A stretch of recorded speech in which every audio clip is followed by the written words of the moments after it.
Hello, this is Kumar Abhishek. I am maths faculty of ADR classes.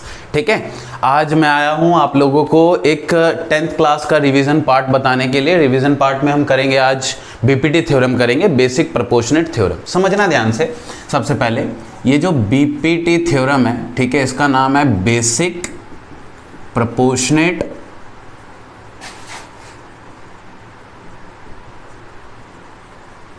Theorem. ठीक है, इसको कई बार पेपर में क्या लिखा जाता है, थेल्स थ्योरम। ठीक है, बच्चे कंफ्यूज हो जाते हैं व्हाट इज थेल्स थ्योरम। आपको बता दूं, इसी का नाम है थेल्स थ्योरम। ठीक है, थेल्स थ्योरम। थेल्स एक मैथमेटिशियन है जिन्होंने इस थ्योरम को इंट्रोड्यूस किया था। राइट, चलते हैं आगे।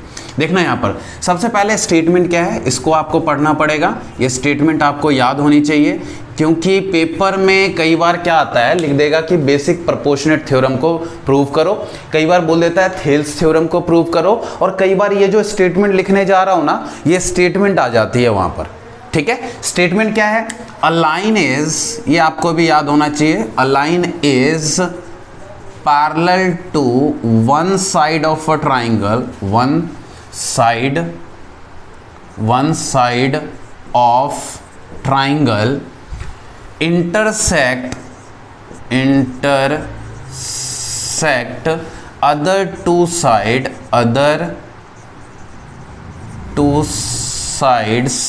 at distinct point, ये PT शॉर्ट में लिखा है मैंने। देखो, at a distinct point then a line is parallel to one side of a triangle, intersect other two side at distinct point, then other two sides are divided in same ratio।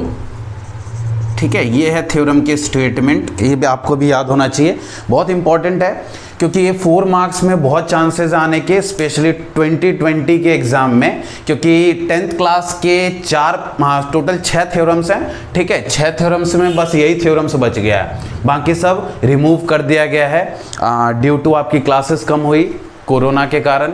ठीक है, चलते हैं। तो फिर देखिए, सबसे पहले आप याद रखना कि ज्योमेट्री का कोई भी क्वेश्चंस करते हो ना, तो मेरा एक्सपीरियंस ये कहता है कि आपको सबसे पहले डायग्राम्स बनाना चाहिए। क्या बनाना चाहिए? डायग्राम। क्वेश्चन को रीड करिए, डायग्राम बनाइए, फिर गिवन लिखिए, उस क्वेश्चन में गिवन क्या क्या चीज है। ठीक है जी, उसके बाद टू प्रूव लिखिए। ठीक है, या टू फाइंड लिखिए। टू प्रूव या टू फाइंड क्या, ज्योमेट्री के क्वेश्चंस में काफी questions, maximum questions to prove के लिए होता है कि आपको ये चीज प्रूव करना है, वो चीज प्रूव करना है। किसी क्वेश्चंस में आपको फाइंड करने के लिए बोल देता है कि आप साइड फाइंड करिए, एंगल फाइंड करिए, तो आप ऐसे इस स्टेप से करना है। ठीक है, ये हैशटैग वाला है अगला केस। हैशटैग मतलब अभी समझाते हैं आप लोगों को। कंस्ट्रक्शन क्या होता है, ये हर क्वेश्चन में नहीं होता, किसी क्वेश्चंस में होता है। ठीक है, तो इसलिए मैं इसको हैशटैग वाला केस बोलता हूं। ठीक है, हैशटैग वाला स्टेप मतलब ये हर क्वेश्चंस में नहीं होगा। फिर आता है प्रूफ, यानी अगर आप टू प्रूव लिखते हो ऊपर, तो नीचे लिखना प्रूफ, और ऊपर अगर टू फाइंड लिखा है तो नीचे लिख लेना सॉल्यूशन। बात समझ आ रही है? अब आते हैं इस क्वेश्चन पे, क्या कह रहा है। पहले मैं यहां पर एक डायग्राम बनाता हूं, समझना ध्यान से। बोल रहा था कि एक ट्राइंगल है ABC, एक ट्राइंगल है ना जी। उसके बाद बोल रहा है कि एक ऐसी साइड है जो parallel to one side of a triangle है, parallel to one side of a triangle है, और इंटरसेक्ट कर रहा है other two side at a distinct point. Other two side को इंटरसेक्ट किया ना, अदर टू साइड को इंटरसेक्ट कर रहा है एट अ डिस्टिंक्ट पॉइंट, यानी ये DE जो है वो AB को D पे कट कर रहा है और AC को E पे कट कर रहा है। राइट, अब चलते हैं, देखना समझते हैं पहले क्वेश्चन को क्या कह रहा है। यहां पर गिवन क्या था, गिवन देखो सेकंड स्टेप पे आ गए हैं। डायग्राम बनाने के बाद सेकंड स्टेप गिवन में था कि DE जो है बच्चा वो पैरेलल है BC के, और उसके बाद प्रूव क्या करना है, प्रूव हमें करना है। देखना यहां पर ये R है, आप लोग फीलिंग पे जाना थोड़ा सा। ठीक है, मैथ्स वालों की राइटिंग और इंग्लिश काफ़ी अच्छी होती है, आप लोगों को पता है। यहाँ देखना AD जो है, ध्यान से समझना, वो किसके है, प्रोपोर्शनेट होगा DB के, और इधर AE जो है वो प्रोपोर्शनेट होगा EC के। ये आपको प्रूव करना है। बात समझ आ रही नहीं आ रही? यानी ध्यान से समझना इस चीज को, समझना इस चीज को समझेंगे। सबसे पहले अगर ये दोनों इक्वल प्रूव करना है तो यानी आपको समझ आ गया होगा ये रेशियो इसके प्रोपोर्शनेट करना है, ये वाली साइड इसके प्रोपोर्शनेट करना है, राइट। आगे चलते हैं, देखना ध्यान से, इधर समझना। अब होगा क्या यहाँ पर, इस चीज को समझते हैं। अगला स्टेप होता है अपना प्रूफ। प्रूफ से पहले थोड़ा सा मेरे पास स्पेस कम है तो मैं यहाँ लिख देता हूँ, चलो कोई बात नहीं।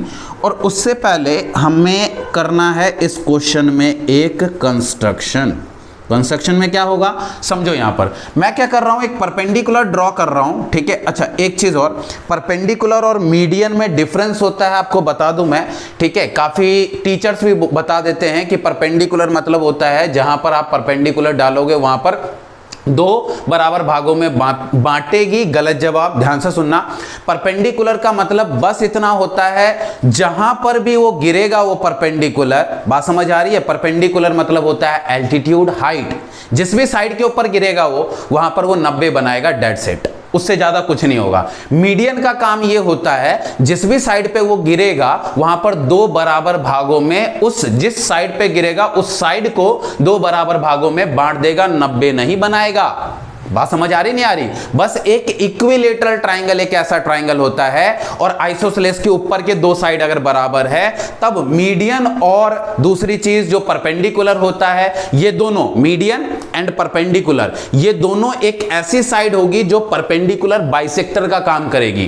परपेंडिकुलर बाइसेक्टर क्या होता है? परपेंडिकुलर बाइसेक्टर एक ऐसी साइड होती है जो 90 भी बनाएगा और जो दो बराबर भागों में बांटेगा भी। बात समझ आ रही है? आप जब 6th चैप्टर के क्वेश्चंस करोगे 10th क्लास के तो लास्ट के कुछ क्वेश्चंस में आते हैं ये, जहां पर मीडियन दे रखा होता है और वो परपेंडिकुलर बाइसेक्टर का काम करता है। बात समझ आ रही है? चलते हैं आगे। तो मैंने यहां पर एक परपेंडिकुलर बनाया है, एक मैंने बनाया EN। देखना यहां पर EN which is perpendicular on AB, पूरे के ऊपर परपेंडिकुलर ले रहा हूं, ठीक है जी। दूसरा मैंने यहां पर एक बनाया, यहां पर ये परपेंडिकुलर बनाया है। परपेंडिकुलर मतलब जिस भी साइड पे गिरेगा 90 बनाएगा। इसको मान लेते हैं M। तो ये आएगा यहां पर DM is perpendicular on AC।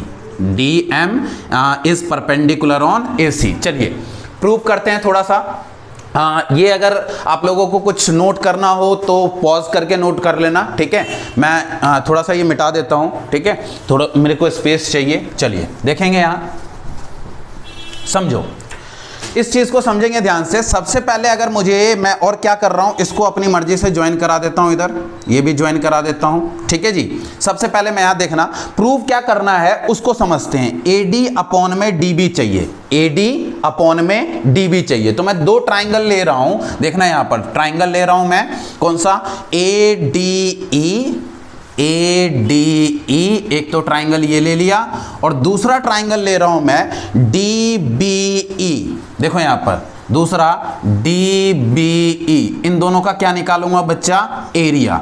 जब एरिया निकालते हैं तो एरिया का फॉर्मूला होता है half into base into height, right. यहां समझो, तो अगर मैं इसका एरिया निकालता हूं तो इसका आएगा हाफ बेस 1 हाइट 1 और नीचे आएगा हाफ बेस 2 हाइट 2। बात समझ आ रही नहीं आ रही? अब देखिए, अगर आप ऊपर वाले ट्राइंगल में हाफ से हाफ तो कैंसिल हो रहा है, ठीक है। बेस ADE का बेस हम क्या लेंगे? AD लेंगे। आपको याद होना चाहिए, पता होना चाहिए, बेस वो साइड होती है जिसके ऊपर परपेंडिकुलर ड्रॉ किया जाता है। बच्चे सोचते हैं बेस मतलब नीचे वाला पार्ट, और बच्चे बेस इसको मान लेते हैं, गलत हो जाएगा। बेस वो साइड होती है जिसके ऊपर परपेंडिकुलर ड्रॉ किया जाता है। इसका मतलब बेस यहां पर लेंगे बच्चा AD और हाइट क्या लेंगे? जो परपेंडिकुलर ड्रॉ किया गया है EN। ये आपकी हाइट हो गई EN अपॉन में, यहां देखो नीचे वाले ट्राइंगल की बात करता हूं DBE की। देखना इधर DBE, इसमें बेस क्या लूंगा मैं? ये लूंगा DB। बेस क्या लूंगा बच्चा? DB। और हाइट क्या लूंगा? देखना यहां पर हाइट, देखना यहां पर EN। EN ही लूंगा क्योंकि EN एक ऐसी परपेंडिकुलर ड्रॉ किया था जो कि AB के ऊपर परपेंडिकुलर था। यहां देखो EN किसके ऊपर परपेंडिकुलर था? AB के ऊपर, यानी EN is perpendicular on ADB होगा और EN is perpendicular on DB होगा, क्योंकि ये पूरे के ऊपर परपेंडिकुलर है। बात समझ आ रही नहीं आ रही? अगर ये पूरे के ऊपर परपेंडिकुलर है तो इधर भी परपेंडिकुलर होगा और इधर भी परपेंडिकुलर होगा। ये बात समझ आ गई? चलिए थोड़ा सा मैं ये साफ कर देता हूं। देखो यहाँ आगे चलते हैं, तो यानी इसमें भी हम क्या लेंगे? हाइट लेंगे, EN ही लेंगे। इधर क्या आ गया? एरिया ऑफ ADE अपॉन में एरिया ऑफ ट्राइंगल कौन सा? DBE। ध्यान देना, मैंने ये दोनों ट्राइंगल क्यों लिया था, ध्यान दो, ताकि AD और DB आ जाए। देखो ADE में मुझे याद था कि मैं बेस AD लूंगा, बात समझ आ रही है? तो ऊपर AD आ जाएगा, देखो आ गया ना AD बेस, ठीक है। दूसरी चीज नीचे DB चाहिए था, यानी मैंने जानबूझ के DBE ट्राइंगल लिया ताकि बेस क्या आ जाए? DB आ जाए। बात समझ आ रही है? देखो इससे इसकी सेवाएं समाप्त। बात समझ आ रही है? अब क्या आया? जो बच गया आपका वो लिख लो, triangle ADE, area of triangle DBE which is equal to AD upon में DB। ये आ गई आपकी फर्स्ट इक्वेशन। समझेंगे थोड़ी सी बात। यहां देखो इधर वाला तो काम हो गया, ध्यान देना, हो गया ना काम इधर वाला, यानी अब इधर वाला पार्ट निकाल के लाना है आपको किसी तरह, AE अपॉन में EC। मैं थोड़ा सा ऊपर वाला पार्ट मिटा देता हूं ताकि मैं ऊपर कर सकूं। देखो यहां समझेंगे, यहां आप लोगों को अगर नोट करना हो तो पॉज करके नोट कर लेना, ठीक है जी? चलो समझो, इधर देखो, यहां देखो, इस चीज को समझते हैं। अब आप लोग भी सोच सकते हो कि देखना यहां पर ट्राइंगल अब दो कौन से लेने वाले होंगे, आप लोगों को भी पता चल गया होगा। देखना यहां, अब मुझे इधर से चाहिए AE, है ना? तो मैं ADE लूंगा, यानी एरिया ऑफ ट्राइंगल ADE लूंगा, ठीक है। और अपॉन में दूसरा क्या चाहिए? EC चाहिए, तो EC लाने के लिए हम क्या करेंगे? DEC ट्राइंगल लेंगे, ठीक है जी। तो एरिया ऑफ ट्राइंगल DEC, फिर से एरिया का फॉर्मूला हमने 7th क्लास में पढ़ा था, हाफ बेस इनटू हाइट, यानी दो ट्राइंगल है तो एक को बेस 1 हाइट 1 मान लो, और दूसरा ट्राइंगल है तो इसको बेस 2 एंड हाइट 2 मान लो बच्चा।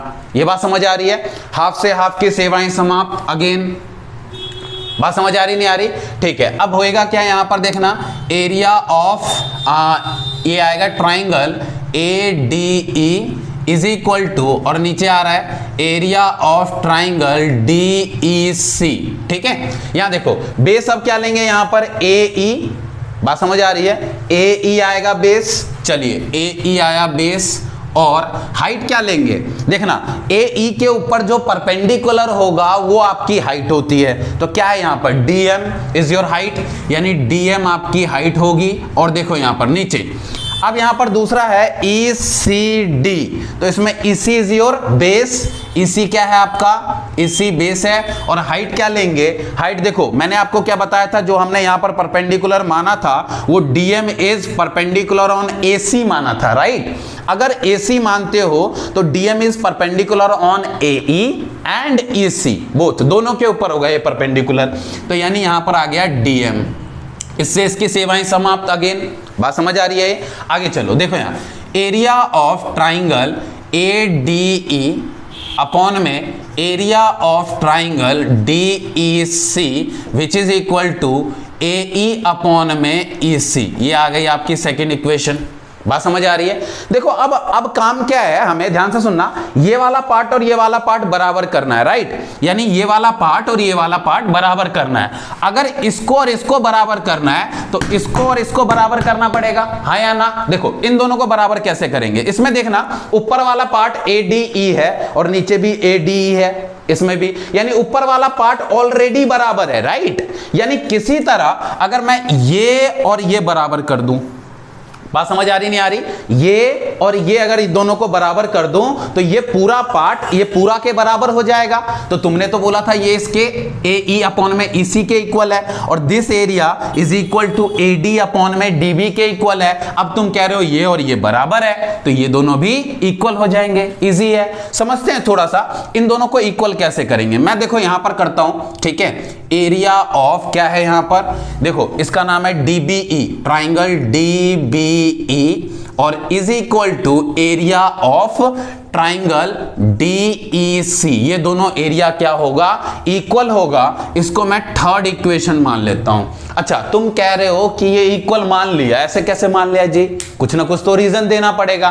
तो आपने डीईबी और दूसरा डीसीई, ये दोनों देखना ध्यान से, same base and between same parallel line. देखो इसकी जरूरत है यहीं पर पड़ी, अगर ये नहीं होता तो ये दोनों इक्वल नहीं होते। क्लास 9 चैप्टर 9 आपने उसमें पढ़ा हुआ है। दो एक जैसे ये कोई भी क्वाड्रिलेटरल है, किसी भी क्वाड्रिलेटरल में दो ट्राइंगल अगर बन रहे हैं, अगर वो सेम बेस पे है and between same parallel line है, तो उन दोनों ट्राइंगल का एरिया क्या होता है बच्चा, इक्वल। लिखना पड़ता है सेम बेस, बेस का नाम बताओ, सेम बेस, बेस का नाम बताओ डीई, ठीक है, and between same parallel, same parallel का नाम बताओ, डीई इज पैरेलल टू, यहां लिख देता हूं मैं, डीई इज पैरेलल टू किसके, बीसी के।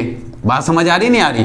अब देखो यहां पर from first second and third, यहां लिखता हूं मैं from first second and third, मतलब इसका, इस स्टेटमेंट का मतलब क्या है, पहली इक्वेशन, दूसरी इक्वेशन और तीसरी इक्वेशन, इन तीनों को स्टेटमेंट को देखने के बाद मुझे ये समझ आ रहा है, क्या समझ आ रहा है, क्या समझा हमने अभी थोड़ी देर पहले, कि ये दोनों अगर बराबर हो गए हैं, क्योंकि इस स्टेटमेंट से नीचे वाला भी बराबर हो गया और ऊपर वाला तो पहले ही साफ साफ देख लो, नाम ही बराबर है। बात समझ आ रही है? अगर ये दोनों बराबर हो गए तो ये दोनों भी बराबर होंगे नहीं होंगे, हो गए। हेंस प्रूफ ए ई अपॉन में क्या है वो, ई सी, विच इज इक्वल टू क्या है यहां पर, ए डी अपॉन में क्या आएगा यहां पर, डी बी। ये दोनों भी इक्वल हो गए।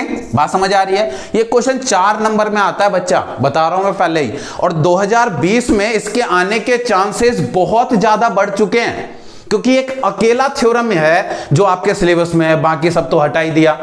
बात समझ आ रही नहीं आ रही? तो ऐसे ऐसे रिवीजन पार्ट में लेके आऊंगा आपके लिए, ठीक है, बार बार। आप लोग बस इस पे ना मेहनत करो, ठीक है। Stay safe, stay at home, ठीक है। Bye bye.